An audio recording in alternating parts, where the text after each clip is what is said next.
என்ட்ரன்ஸ்ல 6 பேர், ரைட் கார்னர்ல 2 பேர், லெஃப்ட் கார்னர்ல 4 பேர், மாடிப்படிக்கு கீழே 3 பேர், அப்புறம் டென்ட்டுக்குள்ள ஒரு 5 பேர், அங்கங்க ஒரு 6 பேர், மொத்தம் 26 பேர். அந்த பொண்ணு காமினி என் பையன் வீட்டுல தான் தங்கியிருக்கா. ஆனா இத்தனை செக்யூரிட்டியும் தாண்டி அவளை கொண்டு வரணும்னா தண்டர் அட்டாக் பண்ணாதான் முடியுமாப்பா. தண்டர் அட்டாக்கா? பாப்பா வேற வழி இல்ல பாப்பா.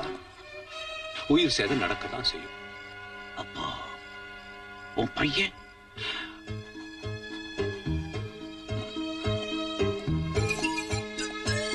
பாப்பா அட்டாக் நடக்கிற அன்னைக்கு என் பையன் இங்க இருக்க மாட்டான். அவ்வளவுதான். அழகு எல்லாம் அவள் இவளது ஸ்டைலம், சந்தன வேலம் இவள் மன்மத புயலம், அடடா பூவின் மாநாடா, அழகுக்கு இவள் தான் தாய்நாடா. அழகு எல்லாம் அவள் இவளது ஸ்டைலம். அதுக்குள்ள பாட்ட முடிச்சீங்க, இன்னும் கொஞ்சம் போடலாமல்ல? அடுத்த பத்மினி ராகன் யாருப்பா? தாடி நான் சீட்டு குலுக்கி எடுக்கிறேன், ஆனா என் பேர் வர மாட்டேங்குது. சாமி கும்பிட்டு ஒரு நல்ல சீட்டா எடு, என் பேர் வரட்டும், நான் ஆட்ட பின்னி போடுறேன். அப்படி எல்லாம் இங்க ஒரு அசம்பாவிதம் நடந்துடக் கூடாதுன்னு தான் நான் சீட்டு எடுக்கிறது இல்ல. உன் பொண்டாட்டி எடுக்க சொல்லு. உன் புருஷன் பேர் எடுத்த நான் காலனி விட்டே ஓடி போயிடுவேன். காமினி காமினிக்கு அந்த ஜோடி யாருன்னு பாப்பா. எடுமா. என் பேரா இருக்கும். பேஜாரா போச்சு. செல்வா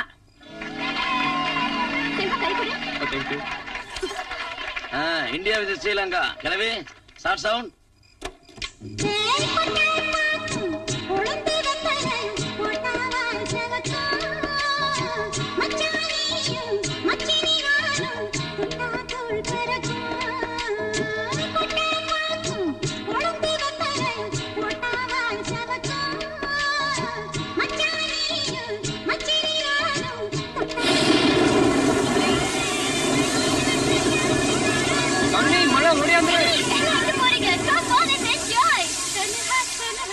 காமெடி இங்க வா.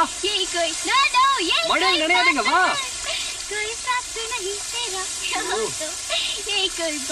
கேளு இங்க வா.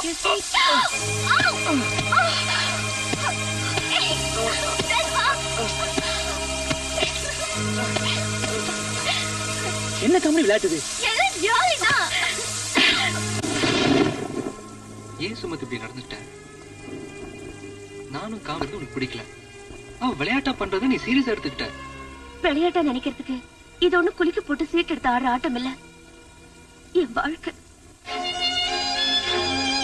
இது வரைக்கும் என் வாழ்க்கையில நான் ஆசைப்பட்டது எதுவுமே கிடைச்சது இல்ல. இங்க நீங்களும் கிடைக்காம போயிடுவீங்களோதான் நான் அப்படி நடந்துக்கிட்டேன். பைத்தியம். நான் என்னைக்கு இந்த காலனிக்கு வந்தனோ அன்னைக்கே நீ என் மனசுக்குள்ள வந்துட்டேன். உன்னோட ஒவ்வொரு அசைவையும் நான் ரகசியமா ரசிச்சிட்டு இருக்கேன். யாருக்குமே தெரியாம என் ரூம் நீ சுத்தப்படுத்தினது கூட எனக்கு தெரியும். எப்படின்னு கேக்குறியா? நீ வந்துட்டு போன வாசம் எனக்கு மட்டும்தான் தெரியும். சுமதி, சொல்லி காதலிக்கிறத விட சொல்லாம காதலிக்கிறது ஒரு சுகம் தெரியுமா? சுமதி, நானும் செல்வாவும் பழகிறப்போ பல தடவை நீ ஆத்திரப்பட்டிருக்க. ஆனா இப்படி அவசரப்படுவேன்னு தெரியாது. செல்வா ஒரு ஜெம்யா. அவர் எனக்கு ஃப்ரெண்டா கிடைச்சதுக்கு நான் பெருமைப்படுறேன். ஏன் தெரியுமா? எத்தனையோ தடவை நான் அவரை தொட்டு பேசியிருக்கேன். என்னை பொறுத்த வரைக்கும் அது ஒரு சாதாரண விஷயம். ஆனா அதுல கூட அவர்கிட்ட ஒரு கண்ணியம் இருந்துச்சு. அப்படிப்பட்டவரு உனக்கு கணவரா வரப்போறாருன்னா ரியலி யூ லக்கி. செல்வா, இந்த காதல் என்னைக்கும் நிலைச்சிருக்கணும். Best of luck.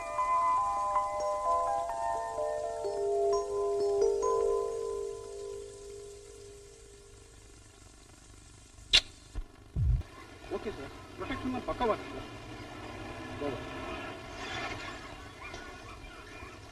Excuse me, செல்வாவை பார்க்கணும். நீங்க அவர் அப்பா பிஏ. செக் பண்ணி அனுப்பியா? செல்வா, செல்வா, அப்பாக்கு ஹார்ட் அட்டாக். எப்போ? Just 1 hour back hospital admit பண்ணிட்டேன். என்னாச்சு?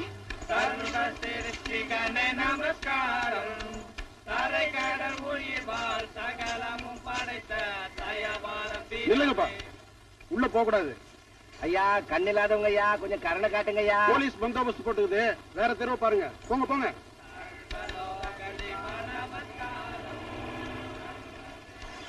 சார், அப்பாவுக்கு உடம்பு சரியில்லையா? பார்த்து வந்துடுறேன். Okay, open the gate.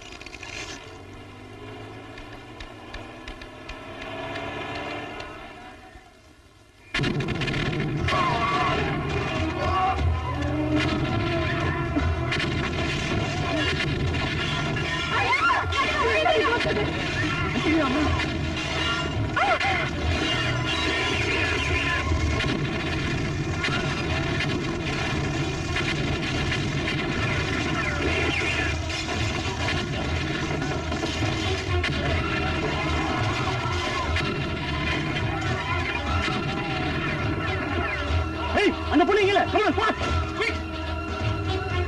நேத்து வந்தப்ப கூட அப்ப நல்லா தானே இருந்தாங்க. ஏஜ் பார் ஆயிடுச்சுன்னா பிளட் பிரஷர், ஹார்ட் அட்டாக் வரது சகஜம். ஏய் காமினி, நீ எப்படி கார்ல இருந்த? இவரு அங்கிளுக்கு ஹார்ட் அட்டாக் சொன்னதும் யாருக்கு தெரியாம காருக்குள்ள ஏறிட்டேன். ஷோ சார், கார் நிப்பாட்டுங்க. நோ, ஹாஸ்பிடலுக்கு போங்க. செக்யூரிட்டிஸ்ல உன்னை தேடுவாங்க. நான் அங்கிள பார்க்கணும். உன்னோட வரது பிடிக்கலன்னா இறக்கி விட்டுடு. நான் நடந்தே போய்க்கிறேன். உனக்கு எல்லாம் விளையாட்டா போச்சு. சரி, ஹாஸ்பிடல் போங்க.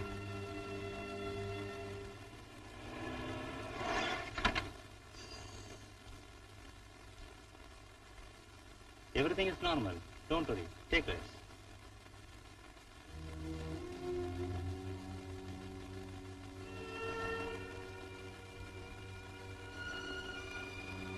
அப்பா,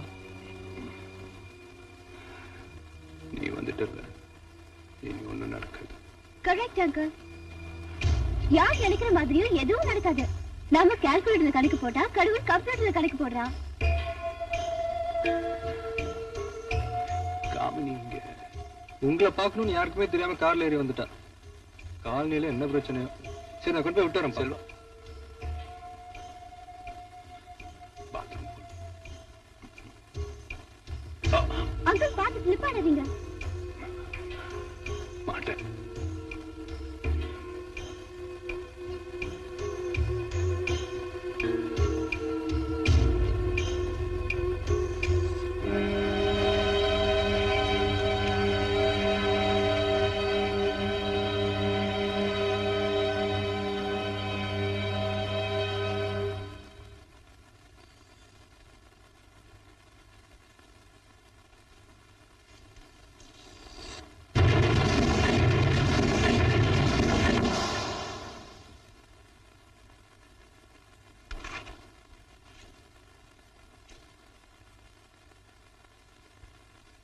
அப்பா, நான் காமெடி கொண்டு போய் விட்டு வந்துடுறேன்ப்பா.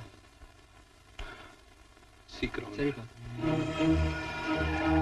என்ன நீ யார கேட்டு காமினி இங்க கூட்டு வந்த? மொத்த போலீஸே காலனில தான் இருக்கு. ஏ, என்னாச்சு? ஒரு குரூப் காலனி அட்டாக் பண்ணி ஒரே கலவரமா இருக்கு. பப்ளிக்ல 2 பேர் காயம், செக்யூரிட்டில 2 பேர் செத்துட்டாங்க. டிஜிபி உடனே மேடத்தை கூட்டு வர சொன்னாரு. Madam, come come fast. Selva, நீ அவங்களோட போ, நான் காலனிக்கு போயிட்டு வந்துடுறேன். போ.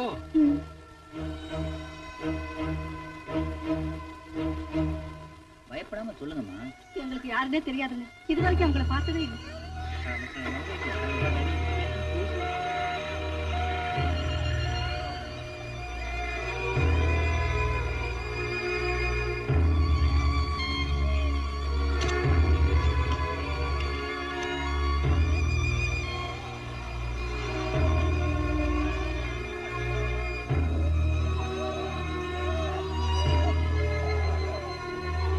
செல்வா, ஏன் இவ்வளவு லேட்டு? காமினி கடத்திட்டு போயிட்டாங்க. காமினி கடத்திட்டு போயிட்டாங்களா? நோ சார், காமினி என் கூட ஹாஸ்பிடல் வந்தா. என்னது? காமினி உங்க கூட வந்தாங்களா? அப்போ காமினிக்கு ஒண்ணும் ஆகலையா? இப்போ காமினி எங்க? காமினி டிஜிபியை பார்க்க போயிருக்கா. என்ன சொல்றீங்க செல்வா? ஆமா சார், டிஜிபி வர சொன்னாங்கன்னு பிளாக் கேட்ஸ் கூட்டிட்டு போனாங்களே. ஹலோ, என்ன வளர்றீங்க? டிஜிபி இங்க இருக்காரு. வெடிக்காத பாம்ஸ் எல்லாம் கலெக்ட் பண்ணி லேபுக்கு அனுப்பிச்சிருந்தேன். எல்லாத்தையும் அனுப்பிச்சு சார். வெயிட்டிங் பண்ணாரு சார். எஸ், கலவரம் நடந்தப்போ காமினி இங்க இல்ல சார். என் கூட ஹாஸ்பிடல் வந்திருந்தா. உங்க கூடயா? ப்ரொடெக்ஷன் இல்லாம எப்படி கூப்பிட்டு போனீங்க? அப்ப எனக்கு தெரியாம கார்ல ஏறிட்டா சார். எவ்வளவு சொல்லியும் பிடிவாதமா ஹாஸ்பிடல் வந்துட்டா. திரும்ப காலனி கூட்டிட்டு வரும்போது தான் ஜீப்ல வந்த பிளாக் கேட்ஸ் நீங்க சொன்னதை கூட்டிட்டு போனாங்க சார். Mister Devaraj, arrest.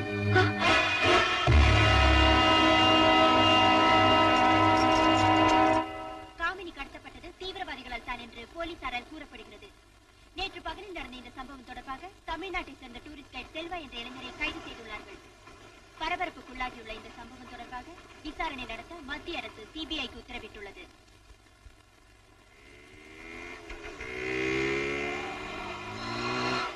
செல்வா அந்த பொண்ணு மிஸ் பண்ணது இந்த ஹாஸ்பிடல்ல தான். உங்களை பார்க்க வந்துட்டோம். எனி நியூஸ் இந்த பேப்பர்? Not real. ஆஹா, அப்ப இங்க என்ன நடந்துச்சு? ப்ளீஸ். செல்வா இங்க வந்ததுல இருந்தே ப்ரொடெக்ஷன் ஸ்குவாடு கூட தெரியாம அந்த பொண்ணு அவனோட இங்க வந்துருச்சுங்கிறது தான் அவனுடைய பெரிய டென்ஷனே. and that was the situation. அப்ப அந்த பொண்ணு காமினி ஏதாவது பதட்டமா பயத்தோட இருந்தாளா? No, yeah. She was casual, in fact a little affectionate. Sir, just shut up. Don't you see that I've been interrogated? Huh? அந்த பதட்டம் பயம் எல்லாம் என் பையன்கிட்ட தான் இருக்கு. சீக்கிரம் அவளை காலனிக்கு கூட்டிட்டு போய் சேர்க்கணுங்கிறது அவன் ரெஸ்பான்சிபிலிட்டியா இருந்தது. என்ன பாக்குறது முக்கியம் இல்ல, சீக்கிரம் அந்த பொண்ணை பத்திரமா கொண்டு போய் சேர்த்துருன்னு நான் தான் அனுப்பிச்சு வச்சேன். ஆனா மேடம், அப்ப போனவன் அரெஸ்ட் ஆயிருக்காங்கிற விஷயமே as a father எனக்கு டிவி நியூஸ் பார்த்ததுக்கு அப்புறம் தான் தெரிஞ்சது. உங்க மேலயோ உங்க மக மேலயோ எந்த விதமான பர்சனல் வெஞ்சன்ஸ் எங்களுக்கு கிடையாது. சந்தர்ப்பமும் சாட்சியும் அவரை குற்றவாளின்னு சொல்லுதே. எனிவே, இனிமேதான் அவர்கிட்ட விசாரணை தொடங்க போறேன். முடிஞ்சதும் சொல்றேன். என்ன மேடம் இது? எனக்கும் அவங்களுக்கும் சம்பந்தமே கிடையாது. சரி, அதை விடுங்க. ஊட்டியில காமினி அட்டாக் பண்ண கும்பல் பிளாக் கேட்ஸ் மாதிரி வந்திருக்காங்க. இதை நீங்க போலீஸ்ல ஏற்கனவே கொடுத்த ஸ்டேட்மெண்ட். இப்போ ஹாஸ்பிட்டலையும் அதே மாதிரி வந்திருக்காங்க. ஒரு பாமரன் கூட ஒரு தடவை நடந்த மாதிரி இன்னொரு தடவை நடந்தா அதை பத்தி யோசிக்க. அந்த பதட்டத்திலயும் பரபரப்புலயும் அவங்க வந்து டிஜிபி கூப்பிடுறாங்க சொன்ன உடனே அனுப்புனேன். குரலை ஒசத்தாதீங்க. அவார்டு வாங்கின ஆளாச்சின்னு அமைதியா விசாரிச்சுட்டு இருக்கேன்.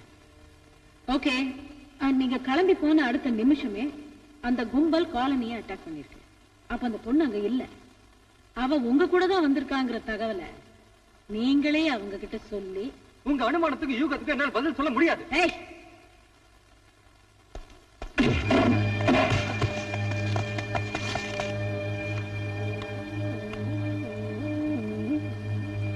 அந்த பொண்ணு உன் கூட கார்ல வந்த விஷயம் வேற யாருக்கும் தெரியாது. அப்படி இருக்கிறப்போ அந்த கும்பலுக்கு மட்டும் எப்படி தெரிஞ்சது?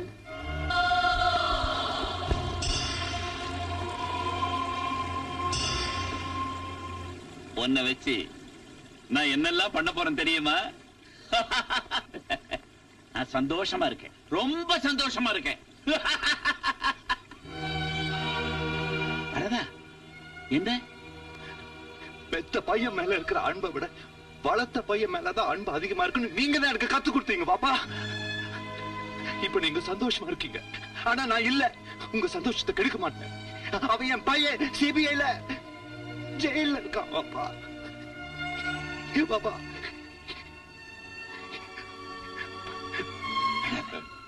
அழக்கூடாது. செத்து போன பையனை நினைச்சு அழுதுகிட்டு இருந்தானா இப்ப சிரிச்சுட்டு இல்ல, உன்னையும் சிரிக்க வைக்கிறேன். இப்போ நான் அனுப்ப போற வீடியோ கேசட் அவனுங்க கைக்கு கிடைச்சதும் உன் பையன் ரிலீஸ் ஆயிடுவான். வணக்கம். பாம்பேல சின்ன வெடிகுண்டு வச்சதுக்காக தூக்கல போட்டு கொண்டீங்களே யாக்கூப், அவனோட அப்பா. இவ உயிரோட வேணும்னா வர்ற 16ஆம் தேதி ராத்திரிக்குள்ள என் கைக்கு 50 கோடி ரூபாய் வரணும். அத பார்த்து 85 கோடி மக்களும் கைகொட்டி சிரிக்கணும். அதுக்காக அதிகாரிகளும் அமைச்சர்களும் வெட்கப்படணும், வேதனைப்படணும், துக்கப்படணும்.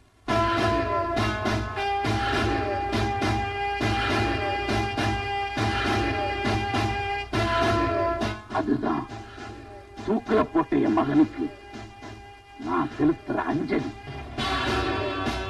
முடியாதுன்னு முரண்டு பிடிச்சா உயிரோட இருக்கிற இந்த வெளிநாட்டு பொண்ணு செத்த பணமா தான் உங்க கையில கிடைப்பான். அப்பவும் நீங்க அயல்நாட்டு அதிபர் மகளை பறி கொடுத்ததுக்காக அசிங்கப்பட்டு நிக்க வேண்டியிருக்கு. இன்னும் 3 நாள் டைம் தரேன். முடிவு பண்ணீங்க.